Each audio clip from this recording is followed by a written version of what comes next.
Friends, నేను మీ వీరవాణిని. నేను ఎదుర్కొన్న పరిస్థితులు కొన్ని చెప్తున్నాను వినండి. ఒక చోట పనిచేసే ప్రాంతంలో అనుకూలంగా ఉండొచ్చు, ఉండకపోవచ్చు. ప్రతికూల పరిస్థితులు కూడా ఉంటాయి. ఆ ప్రాంత మనుషులను బట్టి ఉంటుంది. ఎవరు ఎలా ఉంటారో తెలీదు. నా గురించి అయితే నా కుటుంబానికి, నా స్నేహితులకి, బంధువులకి నేను ఎలాంటి వాడినో, వ్యక్తినో వారికి బాగా తెలుస్తుంది. నేనంటే తెలిసిన వారికి, నా శ్రేయోభిలాషులకి నేనేంటో తెలుసు. నా గురించి ఎవరు కామెంటు, సెటైర్స్ చేయనక్కర్లేదు.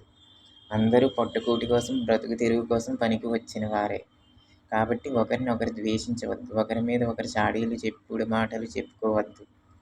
ఒకరంటే ఒకరు పడక శత్రువులుగా భావించి వారి మీద చెడుగా ప్రచారం చేస్తారు. పగవాడిలా చూస్తారు.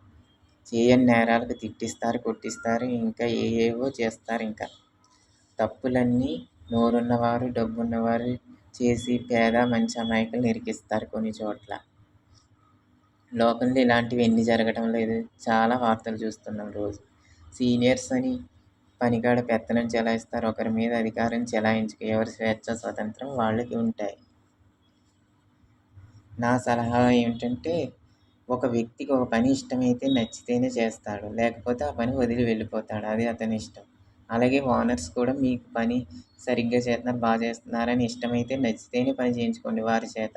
అంతేగాని పని చేసేవారిని అక్రమంగా నిర్బంధించి బలవంతంగా వారి చేత పనులు చేయించుకోవద్దు. పని చేస్తేనే తిండి పెడతారు, జీతం ఇస్తారు ఎక్కడైనా. అలా గాలికి రోడ్ల పైన తిరిగితే వాళ్ళకి అన్నం పెట్టరు, డబ్బులు ఎవరు కదా! మరి లేని పేదవారికి ఇల్లు లేకపోతే ఇల్లు ఇస్తారా? అప్పులుంటే అప్పులు తీరుస్తారా? ఏ పని చేయకపోతే ఊరకనే తిండి పెడతారా? పెట్టరు. ఎవరి ఉంటే వాళ్ళే తింటారు. ఒకరికొకరు పెట్టరు కదా! ఎవరి బ్రతుకులు వాళ్ళవి. ఎవరి సమస్యలు వాళ్ళే అనుభవించాలి. ఈ సమాజం మంచివారిని అస్సలు బ్రతకనివ్వదు. లోకం ఎవ్వరి మీదైనా కోపం ఉంటే వారికి పని ఎక్కువ చెప్పడం, ఖాళీ లేకుండా మోయలేని, చేయలేని పనులు చెప్పించడం, పని చేయకుండా పారిపోయేలా చేస్తారు. ఇలా చాలా చోట్ల జరుగుతాయి. ఇది చాలా తప్పు. వాళ్ళని అలా చేయవద్దు. ఒకరిని ఏడిపిస్తే మీకేం లాభం? ఎప్పుడూ ఒకరి పొట్టకూటిని కొట్టవద్దు. ఇది నా advice. Thank you all of you.